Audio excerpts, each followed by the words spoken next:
Harvard யூனிவர்சிட்டியில் ஒரு study பண்ணிகிட்டு இருக்கிறாங்க. அதாவது இந்த ஏஐனால் எல்லா ஜாபும் இல்லாமல் போயிடுச்சுன்னா நம்மளோட எக்கானமி எப்படி இருக்கும், பொருளாதாரம் எப்படி இருக்கும் அப்படிங்கிறது தான் ஸ்டடி. அந்த ஸ்டடியை பற்றின வீடியோவோட லிங்க்கை நான் இந்த வீடியோவோட டிஸ்கிரிப்ஷனில் ஷேர் பண்ணியிருக்கேன். இந்த ஏஐ காலத்துலேயும் நம்ம இன்னும் அதே பழைய முறையிலே படிச்சுக்கிட்டு இருந்தோம் அப்படின்னா அடுத்த 5-10 வருஷத்தில் நம்ம பசங்க வெறும் டிகிரி வச்சுக்கிட்டு இருக்கிற இல்லிட்ரேட்டாக தான் இருப்பாங்க.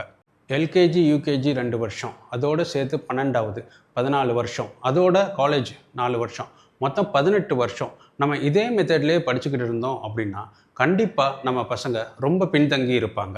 ஃப்யூச்சருக்கு தகுந்த மாதிரி உங்கள் குழந்தைங்களை படிக்க வைக்கணும்னா கண்டிப்பாக அது பேரண்ட்ஸால் மட்டும்தான் முடியும். இப்போ இருக்கிற ஸ்கூல்னாலேயோ இல்லை காலேஜஸ்னாலேயோ இதை கண்டிப்பாக பண்ண முடியாது. முக்கியமாக இப்போ ஃபஸ்ட் ஸ்டாண்டர்ட்லேருந்து 5th ஸ்டாண்டர்ட் வரைக்கும் படிச்சுக்கிட்டு இருக்கிற ஸ்டூடெண்ட்ஸோட பேரண்ட்ஸ் இந்த ஆல்டர்னேட் வே ஆஃப் எஜுகேஷனை பற்றி கண்டிப்பாக தெரிஞ்சுக்கணும்.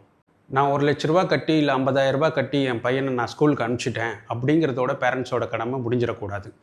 குழந்தைங்களுக்காக பேரண்ட்ஸ் கேர் எடுத்துக்கிட்டு ஃப்யூச்சருக்கு தகுந்த மாதிரியான விஷயங்களை குழந்தைங்களுக்கு சொல்லிக் கொடுக்க வேண்டியது ஒவ்வொரு பேரண்ட்ஸோடைய கடமை.